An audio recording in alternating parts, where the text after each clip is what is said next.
versículo 26 e depois o 28. Gênesis capítulo 1 diz assim: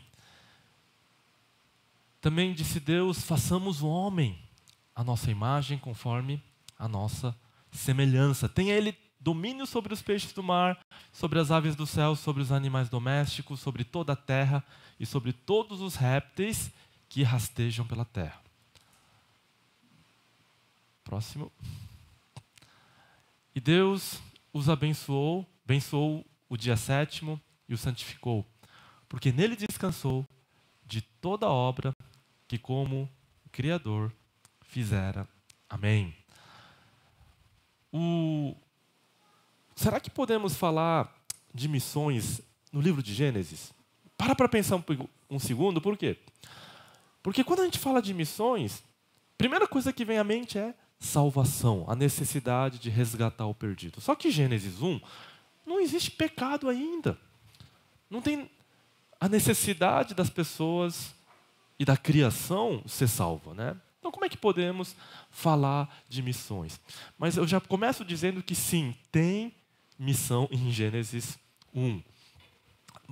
Precisamos entender, então, os dias da criação. Deus criou tudo em 6 dias, tá? Mas se você parar para pensar, o que Deus criou no 7º dia? Deus não criou nada, né? Tudo foi já terminado no 6º dia. Mas no 7º dia, não teve nada efetivamente que Deus criou. Mas apesar disso, o 7º dia é o dia mais importante. Por quê? Porque imagina vocês que fizeram aqui essa reforma, tá? Então vocês trabalharam, suaram a camisa, investiram, tal. E vocês vão inaugurar aqui, começar a usar como nada tivesse acontecido. Sem uma inauguração propriamente dita, sem um dia festivo, sem cortar um bolo, não tem a mesma graça, concordam? Ou talvez seria mais marcante, talvez, quando é uma construção nova. Então, o dia da inauguração é o dia importante, porque é o dia da declaração do porquê que aquilo lá foi construído e criado. Então, qual é a declaração que Deus faz no 7º dia? Ele vai declarar, né, como nós lemos, que Deus terminou tudo e Ele descansou e santificou este dia. Isso é fundamental. Queria que o pessoal pudesse passando os slides aí, porque a gente está já no 9, tá? No slide 9. Então, esse dia que Deus descansou e santificou, ele é interessante porque se você abrir lá no Salmo 132, versículo 8, alguém pode ler para a gente aí, né? Aqui está num ambiente que a gente consegue fazer isso. Salmo 132, versículo 8. Quem achar primeiro pode ler alto aí para a gente. O Salmo 132 vai falar justamente isso, né? Que Deus descansou. Aonde? Aonde que Deus descansou? Alguém?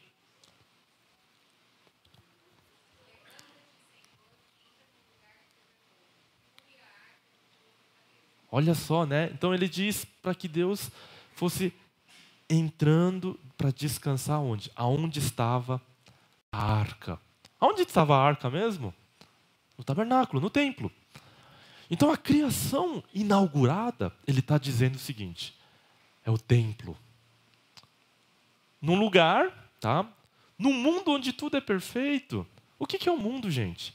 É o templo. É a igreja. Olha para o seu lado e fala assim, né? Isso aqui é o céu, é um pedaço do céu. Sim ou não? Claro que a gente ainda está em construção. Nós estamos em processo de santificação, tá? Se Deus quiser, eu vou ser 10 centímetros mais alto, né? Etc e tal. Mas o fato é que Deus inaugura um mundo dizendo: este é o meu templo, e no 7º dia eu entro nele para esse repouso sagrado. E não é um repouso no sentido, estou cansado, eu vou precisar então, né, recobrar minhas energias, mas A palavra descansar, que é a tradução da palavra hebraica Shabbat, significa linha de chegada, propósito, destino. Se você parar para pensar, para onde nós estamos caminhando na nossa jornada da fé cristã? Para chegarmos nessa linha de chegada que é o céu. E lá no céu nós o quê? Descansaremos, finalmente. Esse é o nosso Shabat. Então, a declaração que Deus faz quando inaugura o mundo é dizer o seguinte: Deus criou a luz, os animais, as plantas, os mares, a terra, todas as coisas, para que tudo adore, glorifique a Deus. Os seres humanos foram criados com essa grandiosa finalidade. E essa finalidade é descrita aí no nosso breve catecismo. Qual o fim supremo e principal do homem? É glorificar a Deus e encontrar o quê? Prazer nele para sempre. Não é à toa que o jardim do Éden é chamado de jardim das delícias. Éden significa deleite. Então Deus criou todas essas coisas não para o nosso deleite, não para o nosso prazer simplesmente. Isso é muito importante, claro. Mas a declaração é que Deus criou para a sua glória, para Ele. Essa é a coisa mais importante de todas. Deus nos criou para a adoração. Nós somos seres adoradores. Eu e vocês fomos criados de uma forma que a adoração é inescapável, é inevitável. Ou a gente adora, ou a gente adora. Mas o que você adora? Quando você não adora a Deus, você tende a adorar apenas o ídolo. Não tem escapatória. Ou você adora a Deus, ou você adora a si mesmo. Ou você adora a Deus, ou você adora a sua carreira. Ou você adora a Deus, ou você adora os seus filhos. Ou você adora a Deus, ou você adora as suas experiências e possibilidades, etc. Ou você adora, ou você adora. Não tem escapatória. Deus nos criou assim. Então, quando Deus nos cria com esse propósito, com essa finalidade, nós podemos entender que essa é a coisa mais importante de todas. Bom, então, Gênesis 1, o resumo de Gênesis 1 é basicamente isso, gente. Tá? Não é para entendermos se Deus criou as coisas, né, se foi evolução, se foi criacionismo. Todas essas discussões são perguntas que hoje as pessoas fazem, mas quando o texto bíblico foi escrito, ele tinha um outro propósito. Gênesis 1 funciona como o meu documento aqui, tá? Eu tenho aqui na minha mão carteira de motorista. E essa carteira de motorista nova, né? Ela é toda tecnológica, né? Tem uns negócio brilhante, tem o QR Code. Tudo isso para impedir o quê? Falsificação. A minha identidade. E a história de alguém, a história compartilhada de um grupo, traz o senso de identidade. E Gênesis 1 também tem essa finalidade. Dá para o povo de Israel uma identidade. Uma identidade que vem da sua história.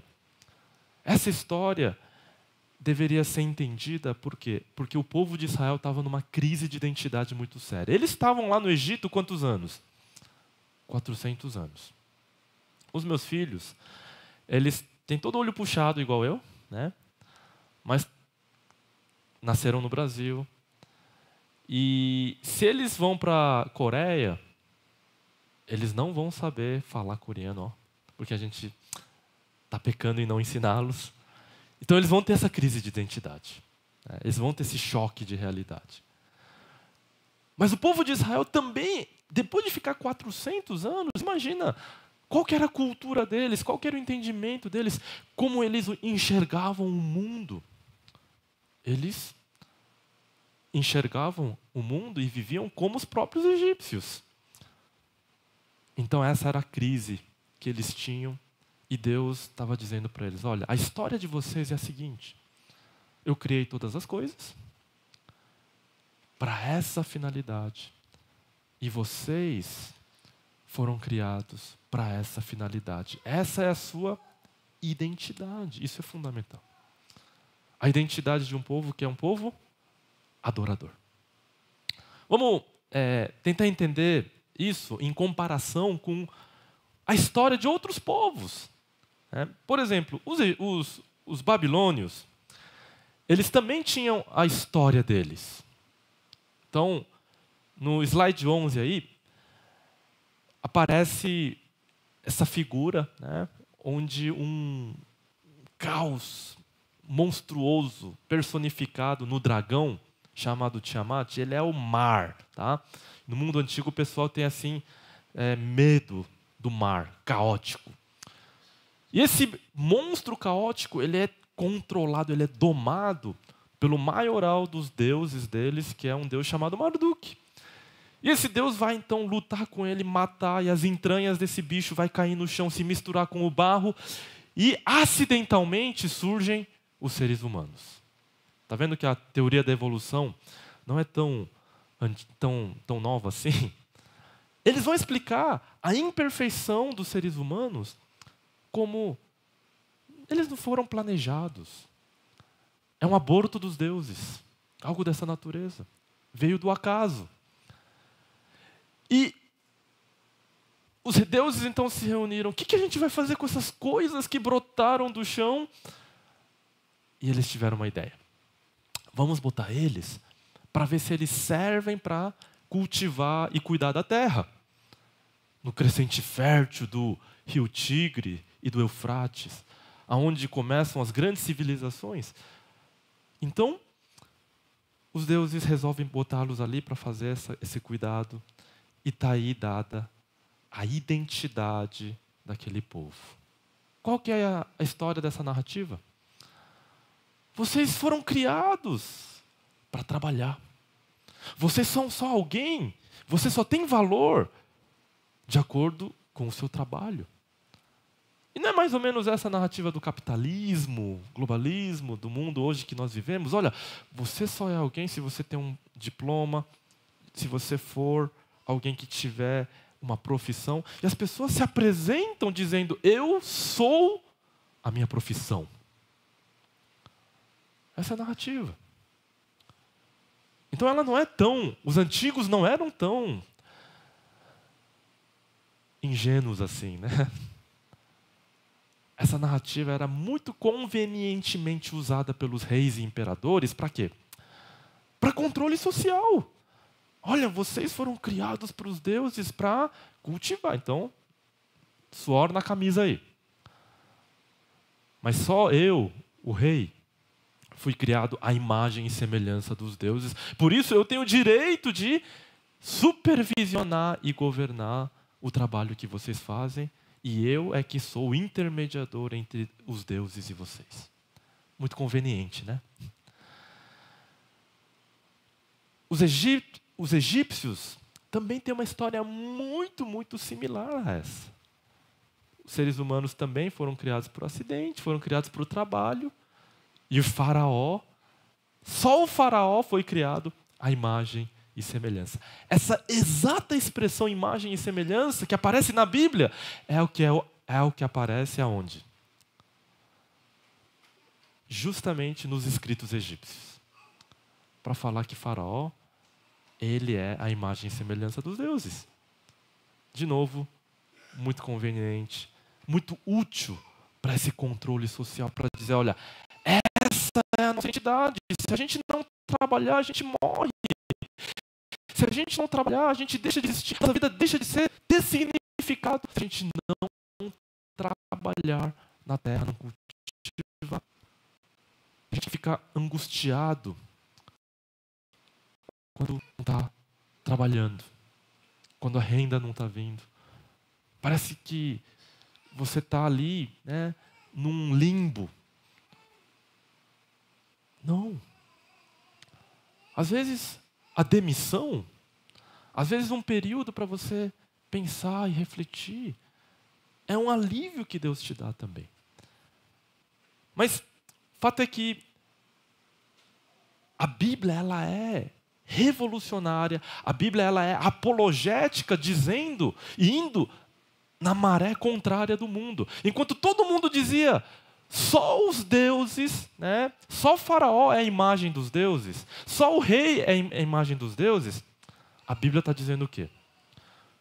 Todo ser humano é imagem e semelhança de Deus. E os gêmeos, Rômulo e Rêmulo, que foram abandonados ali na floresta, cresceram, se tornaram homens violentos. E quando eles, então, vão se tornar adultos, eles vão lutar um contra o outro. Um dos gêmeos mata o outro e vai fundar a temível cidade de Roma. Parece uma história boba, né? Parece uma lenda qualquer, mas a sobrevivência do Império Romano dependia dessa história. Porque o Império Romano, ele era uma nação guerreira. Se ele não fizesse guerras, ele não ia ter escravos. Se ele não fizesse guerras, ele não ia ter paz. Se o exército dele não fosse temido pelas pessoas, ia ter revolta em todo canto. Os piratas iam tomar conta do Mediterrâneo e não ia ter comida chegando lá do Egito para Roma. Ia ser o caos. Se alguém, um espertinho, chegasse e dissesse assim, não, a partir de hoje a gente vai ser filósofo, nós vamos ser uma nação de pensadores, nós vamos ser culturais. Eles iam morrer, eles iam desaparecer. Se alguém dissesse assim, não, nós vamos agora nos dedicar ao comércio, ao empreendedorismo, a esse tipo de coisa, essa agora vai ser a nossa identidade, Roma ia desaparecer também. Mas a identidade de Roma dependia da história, porque essa história dizia, no nosso DNA está a guerra, o conflito.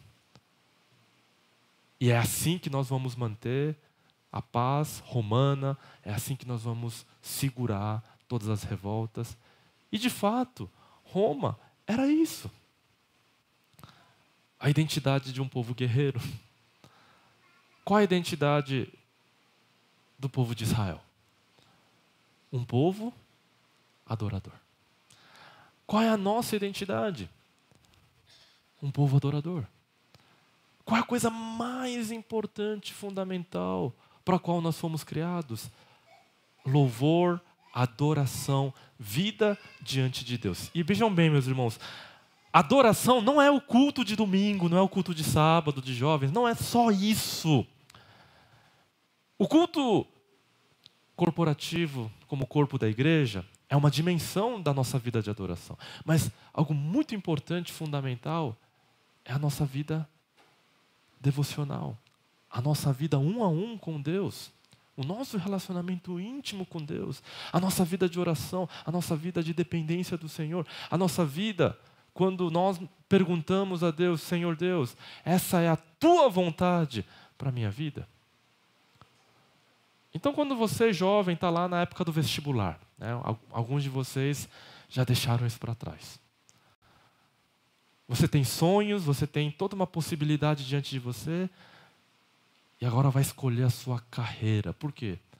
Carreira, às vezes, na nossa cultura, define quem nós somos. Define a nossa vida, o restante dela. Então é muito importante. Mas qual é o critério que você vai usar muitas vezes para essa profissão? Olha, a minha capacidade no vestibular, eu sei que é mais ou menos essa, então eu vou ficar nesses cursos aqui ou nesses cursos aqui, e aí eu vou ver o que ganha mais, o que é mais, e o que eu gosto de fazer. Basicamente isso, mas raramente as pessoas perguntam, Deus, o Senhor me criou com esses dons e talentos, o Senhor me deu oportunidades que o Senhor me deu.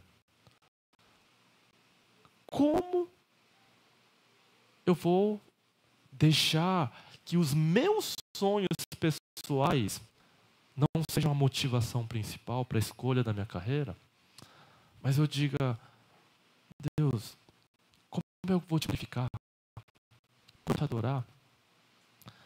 Escolhendo melhor a minha profissão. E aí vem aquela pergunta que Jesus fez, né? Senhor, se possível, passa de mim esse cálice, mas que seja feito o quê? A tua vontade. Nesse momento crucial na vida de um jovem, isso é adorar. Isso é adorar. Quando ele fala, Senhor, eu deixo o meu sonho de lado para falar assim, ó, qual é o sonho que o Senhor tem para mim? Isso é adorar.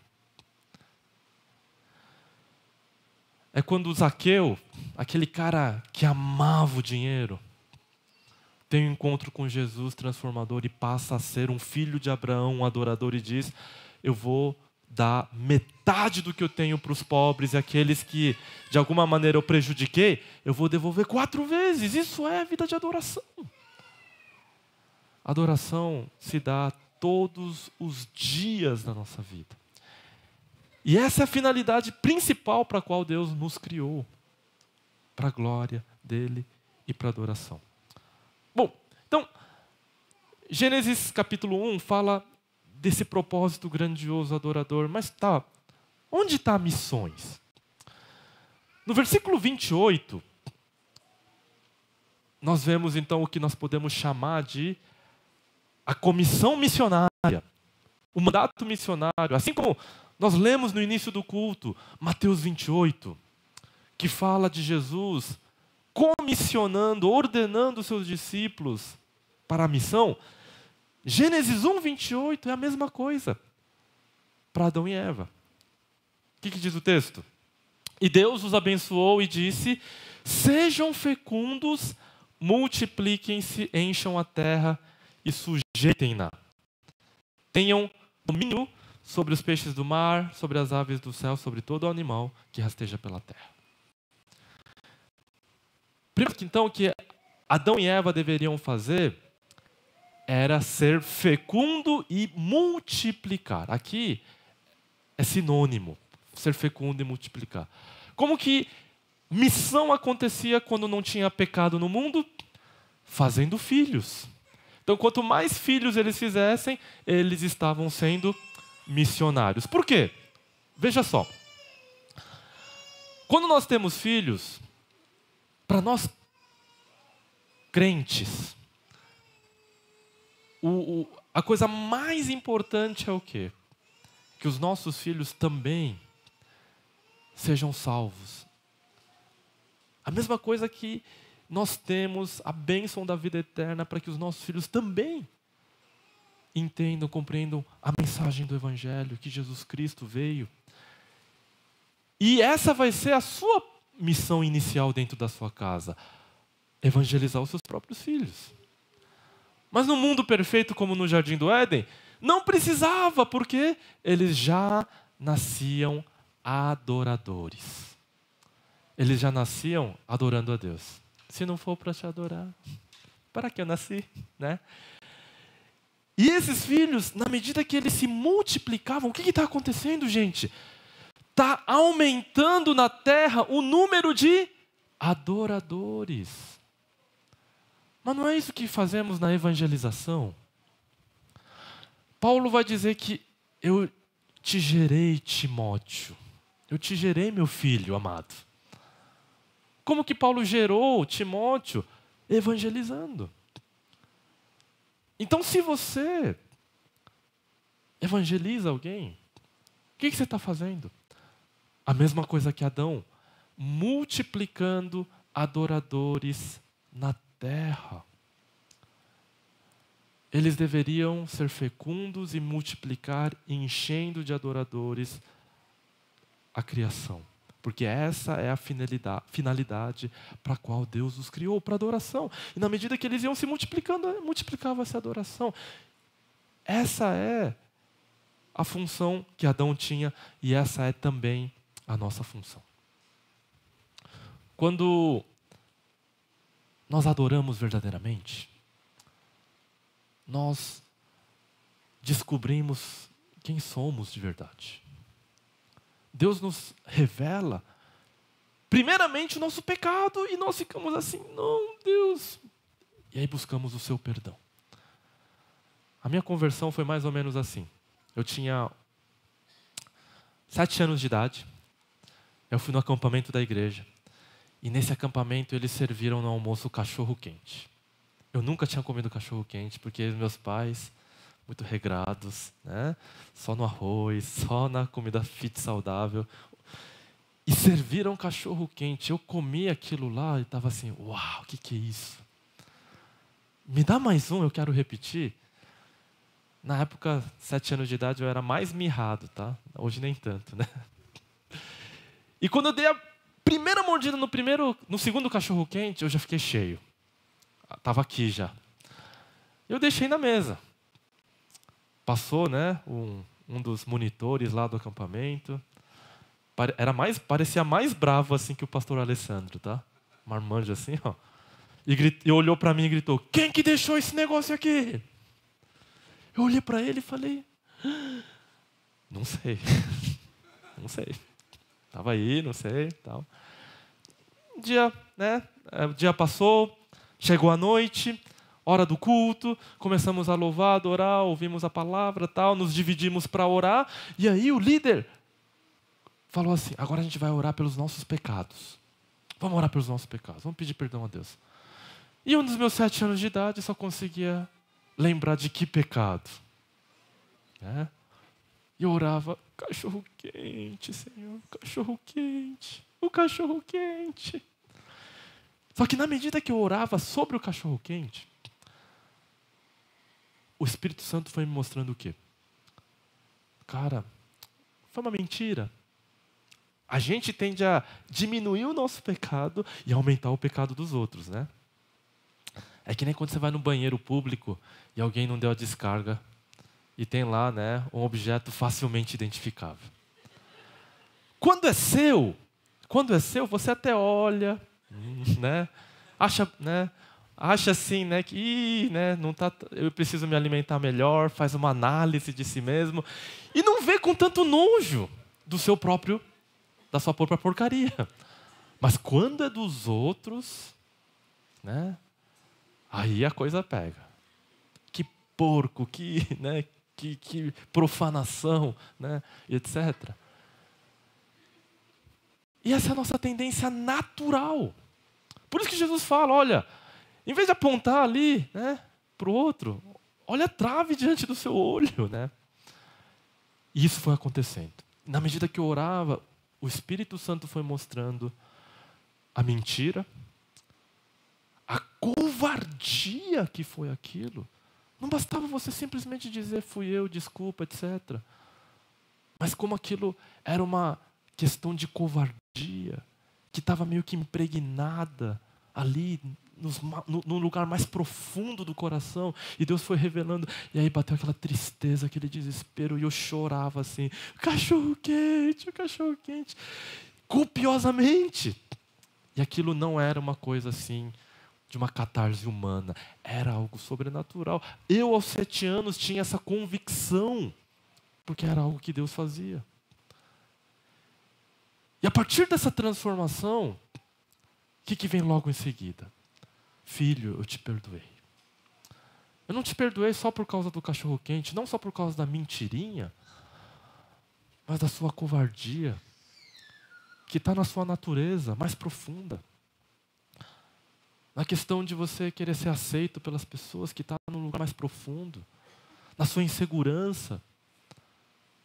Eu te perdoo. E aquilo inundou-me com uma paz assim, e eu passei a adorar a Deus, dizendo obrigado. Quando nós adoramos, quando temos esse encontro verdadeiro com Deus, nós entendemos quem nós somos e entendemos o significado das nossas vidas. E assim, quando adoramos, entendemos que é a coisa mais fantástica que existe. Não existe coisa mais maravilhosa do que adorar dessa maneira, tendo encontro com Deus. E quando você experimenta essa verdadeira adoração, você fala assim, ó, cara, isso aqui está tão bom, não pode ficar só para mim, não pode ficar só para a gente. E outras pessoas que não conhecem. E os meus amigos na faculdade, os meus amigos no trabalho. E aquele bairro, onde não tem igreja ou só tem heresias. É aquele país. Então, quando há essa experiência genuína da adoração, haverá em nós essa ideia de querer multiplicar. Quando você fala assim, que você encontra Deus e o adora, e você vê pessoas na sua idolatria, né, perdidos, o cara se matando, detonando a família dele por causa da carreira, detona mesmo. Você olha assim para ele e vai ter o quê? Misericórdia. Entendendo o significado real da vida, de que nós fomos criados para adoração, e quando a pessoa não está lá adorando a Deus, ele está lá imerso, totalmente imerso em idolatria que é autodestrutiva. E com essa misericórdia você vai chegar para ele e dizer que tem um caminho melhor de conhecer a Deus, de adorar esse Deus, de glorificar esse Deus. Então, quando Adão recebe a ordem, e é uma ordem, está no imperativo, sejam fecundos e multipliquem, ele é sim uma ordem missionária nesse sentido. Ela é uma ordem evangelística nesse sentido, na medida que eles multiplicavam seus filhos e descendentes, eles eram adoradores, e a terra ia aumentando o número de adoradores. Mas a parte missionária está aqui no terceiro verbo. Encham a terra. Encher a terra. Essa ordem, ela tem uma dimensão geográfica. Eles não deveriam só ficar no lugar, eles deveriam encher a terra, ir para outro bairro, ir para outro país. Eles não deveriam ficar só no Éden, eles deveriam ir até os confins da terra, deveriam encher toda a terra. Por quê? Porque a adoração não deveria ficar só num lugar, mas ela deveria tomar conta de toda a criação. Então, isso tem o aspecto missionário. Missão não é para todos, né? A igreja, como nós cantamos, é missionária. O povo de Deus é um povo missionário. Mas não é que todos somos missionários, no sentido técnico da palavra. Missionário é aquele como Paulo e Barnabé, no livro de Atos, foram separados, comissionados para um envio. Tá? Então a palavra missão é a palavra envio na Bíblia. Então eles foram separados para serem enviados. Então, imagina que um casal aqui fala assim, Senhor, nós temos aqui, né, nós somos muito abençoados, nós adoramos aqui verdadeiramente, mas vem esse peso,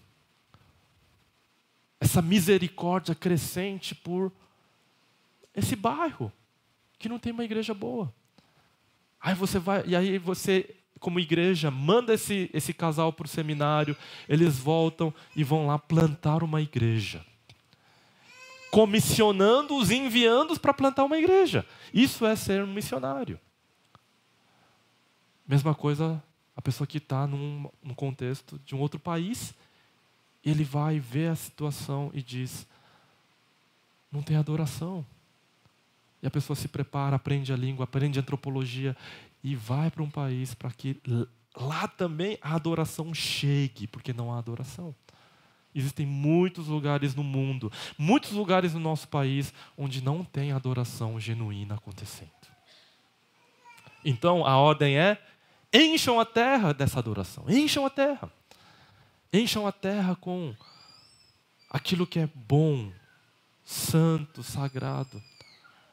Encham a terra, e esse é o envio que Deus fazia para com Adão. Eles foram chamados para adoração e para missão. Nós somos, na verdade, sacerdotes e não missionários. Todo crente é um sacerdote. Quando Deus cria o ser humano à imagem e semelhança de Deus, nós somos como um espelho. Tá? Nós somos como um espelho.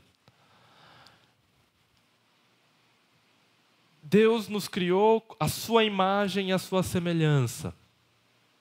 Isso não significa que nós parecemos com Deus. Significa que nós somos como uma imagem que reflete a glória de Deus. Essa é a ideia do texto bíblico. Então, lembra quando Moisés ficou 40 dias lá no monte? Ele desce do monte, como é que está o rosto de Moisés? Imagina alguém ficar 40 dias na presença de Deus. Como é que ia voltar o rosto dele? Não era só sorrindo, não. O negócio brilhava mais forte que o sol ao meio-dia e cegava as pessoas. Porque ele estava na presença de Deus. O que estava acontecendo? Ele estava refletindo a glória de Deus. Jesus reflete a glória de Deus perfeitamente. E Adão, quando não tinha pecado, ele refletia a glória de Deus perfeitamente. O que isso significa? Onde Adão está, Deus está. Onde Adão está, Deus está como? Refletindo a presença e a glória de Deus com a presença de Adão. A imagem de Deus em Adão e Eva faziam com que eles fossem sacerdotes. Eles eram sacerdotes. E a palavra sacerdote, a gente tem que tirar daquele contexto religioso, do templo, etc., para o dia a dia. E é só pensar no conceito de ponte. Ponte. Um sacerdote é uma ponte. E na palavra, na etimologia da palavra, esse é um dos significados possíveis. Ponte. Adão fazia a ponte entre a criação e Deus como sacerdote para conduzir a adoração. E só tinha adoração quando tinha sacerdote. Esse é o padrão do Antigo Testamento. Lembra quando queriam fazer culto sem sacerdote? Lembra quando Saul queria dar uma de sacerdote? Isso foi desastroso. Deus o rejeitou por causa daquilo. Mas no Novo Testamento também o padrão é esse. Para ter culto precisa ter sacerdote. Não o pastor, mas Jesus. Jesus, ele é o sumo sacerdote. Então esse é o padrão bíblico. Não é por causa do pecado que o sacerdócio foi introduzido. Se fosse assim, a gente estaria chamando Jesus, né, o sumo sacerdote, como alguém que está ali, né, por causa do pecado assumir a forma de sacerdote. Não, ele é sacerdote, sim, de acordo com a ordem de Melquisedeque, por todo sempre. Então, Adão foi criado sacerdote e esse foi o padrão. Só vai ter culto e adoração se tiver a presença de um sacerdote. Olha só a importância, então, dele ter muitos filhos. E esses filhos dizerem para Adão e Eva: tchau, pai. Tchau, mãe. Eu vou me casar e vou cumprir a minha missão sacerdotal de levar a adoração onde ainda não chegou. Vejam bem, o mundo era perfeito.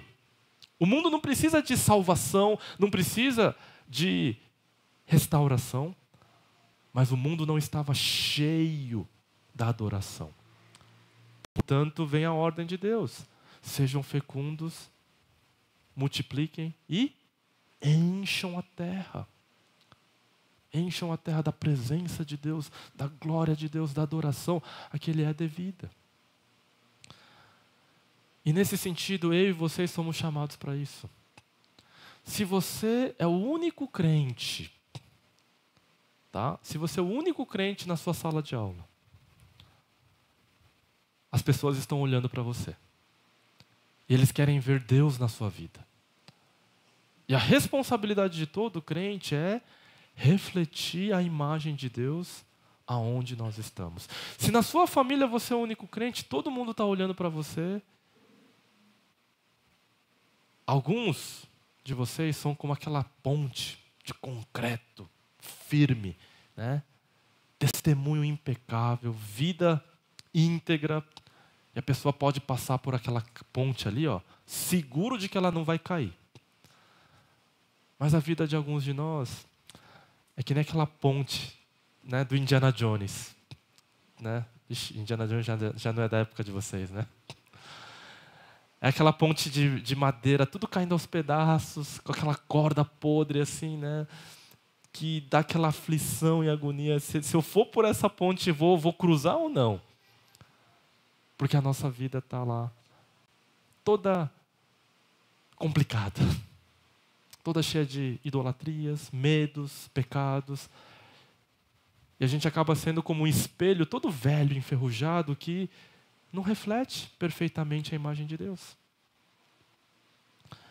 Então, quando nós buscamos uma vida de santidade, uma vida de adoração, uma vida de integridade, uma vida de bom testemunho, esse espelho que é a nossa vida, ele passa a refletir a glória de Deus. Mas para o nosso espelho ficar limpo e refletir a glória de Deus com fidelidade, não é uma questão como os monges medievais e outros faziam, é uma questão de disciplina, né? Na verdade, é por uma questão de proximidade. Quando você olha para o céu, né, numa noite sem nuvens, provavelmente o primeiro ponto a começar a brilhar no céu não vai ser uma estrela, vai ser um planeta chamado Vênus. E Vênus é um planeta pequenininho, é um dos menores que nós temos no sistema solar, mas ele brilha mais forte lá no céu. Por quê? Porque ele está mais próximo do Sol. E o segredo é esse. Você vai refletir a glória de Deus por proximidade. Por proximidade.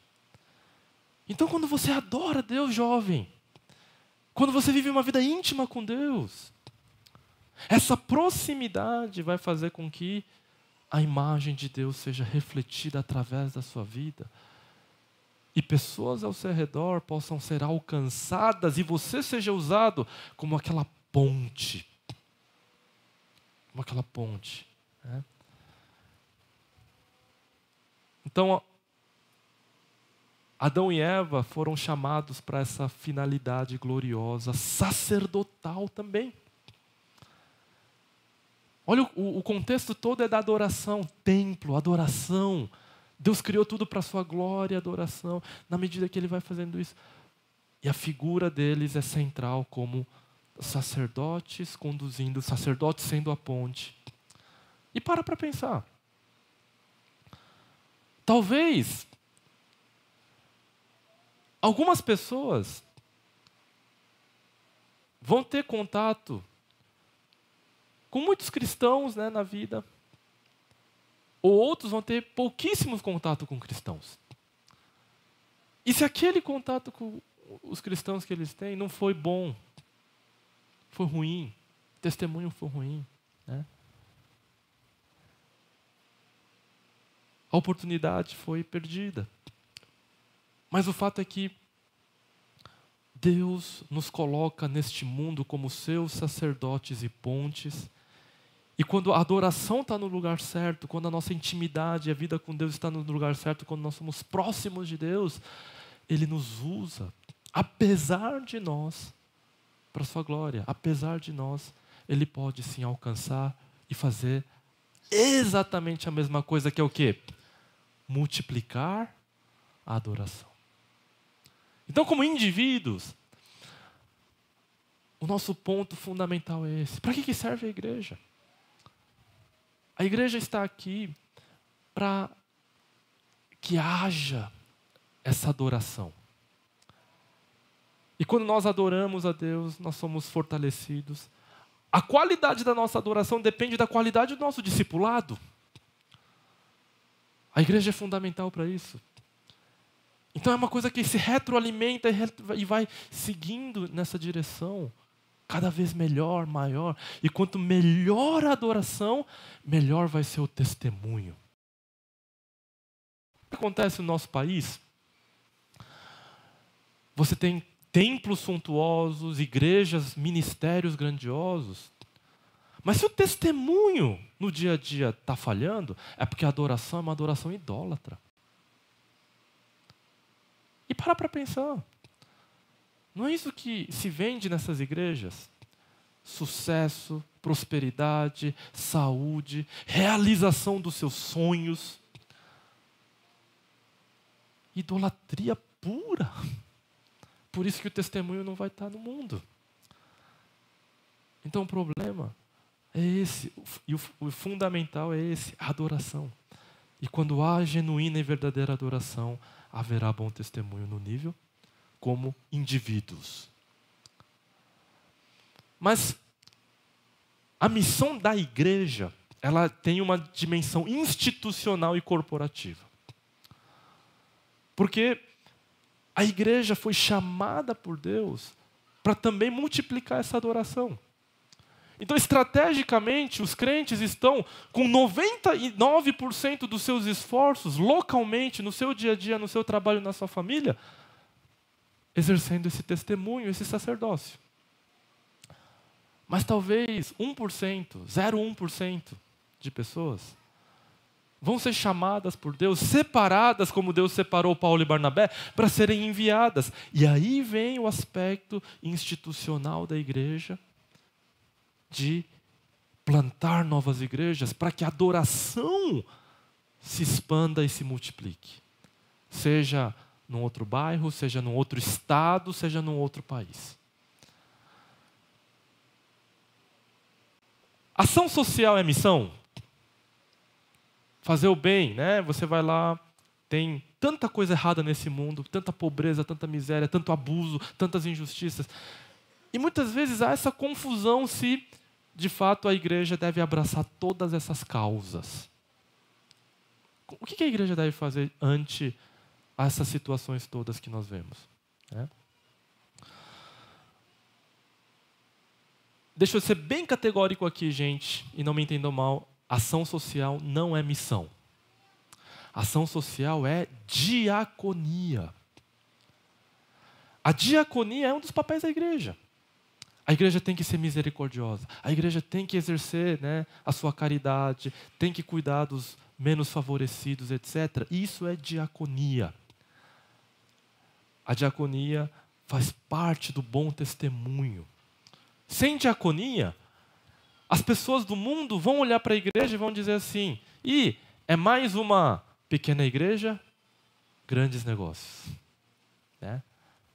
A diaconia vai fazer com que o nosso testemunho lá fora seja: não, nós não somos assim, não. Nós nos doamos, nós nos sacrificamos, nós somos diferentes. Agora, a missão da igreja é diferente. No livro de Atos, nós temos a seguinte situação. No livro de Atos, no capítulo 6, eles estavam distribuindo comida para as viúvas, as menos favorecidas ali. De repente, algumas viúvas, as gregas, ficaram sem receber. E a liderança foi acusada de dar preferência, só para as judias, de ter preconceito. E aí uma crise poderia surgir ali muito grande. Então o que eles resolveram fazer? Vamos instituir diáconos. E a partir daquele momento, o que se estabeleceu? Os apóstolos, eles cuidariam do quê? Das orações e da palavra, enquanto os diáconos cuidariam da entrega dos alimentos. Mas veja só como há uma hierarquia e uma ordem estabelecida. Os apóstolos vão focar naquilo que é o chamado deles, a palavra e as orações. Os diáconos vão cuidar dos necessitados. Então, como igreja, a igreja sim deve entender o seu chamado missionário como: o nosso DNA é adorador, então a missão da igreja é multiplicar a adoração.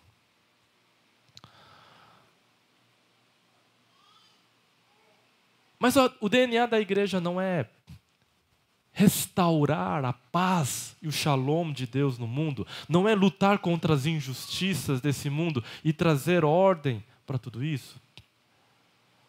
Não, não é.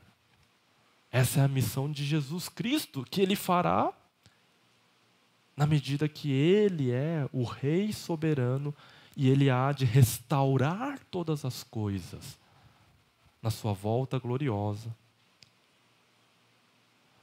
Mas a igreja não foi chamada para ir para a política, ir para isso, para aquilo, para trazer mudanças que ela acha que é interessante, não. Porque essas mudanças não são importantes, não, pelo contrário. Mas elas serão consequência de uma vida transformada, de uma vida adoradora. Então a igreja tem como missão fundamental multiplicar a adoração. Deixa eu dar um exemplo disso de uma maneira muito prática, né? Quando eu visito algumas tribos indígenas, e o evangelho já chegou há muito tempo lá, você vê a diferença. Você chega lá, as crianças estão todas limpinhas, a aldeia, a tribo, toda organizada, bonita. O número de casas é muito maior, as pessoas têm comida, têm fartura, né? É ali muito diferente. Agente social, eles têm tecnologia, um monte de coisa. Aí você chega numa tribo, bem próxima até, mas que não tem evangelho. Primeira coisa que você vai notar, 3 horas da tarde, está todo mundo bêbado já. E não foi um homem branco que introduziu a bebida não, tá? Eles já faziam bebida alcoólica usando a mandioca fermentada há milênios. Tá? Então é lenda tudo isso. Que o homem branco chegou para corromper o bom selvagem. Você chega numa tribo onde não tem evangelho, malária. Aí você tem que tomar cuidado para não ser picado por um mosquito, capricha no repelente, lixo por toda parte, crianças todas assim, né, com vermes, lábio liporino, ninguém está cuidando das crianças. E o número de casas e indivíduos é menor, por quê? Conflito, assassinato, guerra. É outra dimensão. Aí você vai lá, dá educação, dá comida, isso, mas você está enxugando o gelo. Quando o evangelho chega, as pessoas se tornam adoradores. Sabe a primeira coisa que a pessoa vai fazer? Vai parar de beber. Vai acabar a fome, sabe por quê?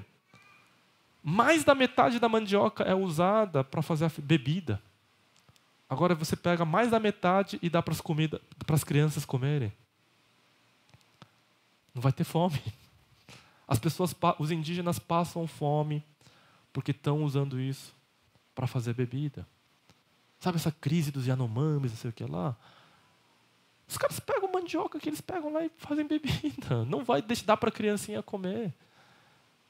O vício é um negócio tão medonho que a pessoa prefere beber do que dar comida para o filho que está ali raquítico morrendo. O evangelho vai transformar verdadeiramente.